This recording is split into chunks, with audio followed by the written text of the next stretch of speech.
جن لوگوں نے اپنے دین کے حصے بکھرے کر لیے اور خود بھی کئی کئی فرقے ہو گئے، ان سے تم کو کچھ کام نہیں، ان کا کام اللہ کے حوالے۔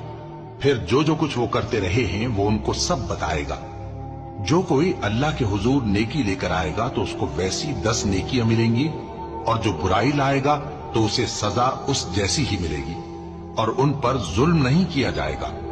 کہہ دو کہ مجھے میرے پروردگار نے سیدھا رستہ دکھا دیا ہے، یعنی دین صحیح،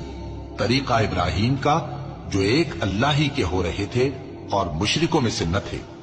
یہ بھی کہہ دو کہ میری نماز اور میری قربانی اور میرا جینا اور میرا مرنا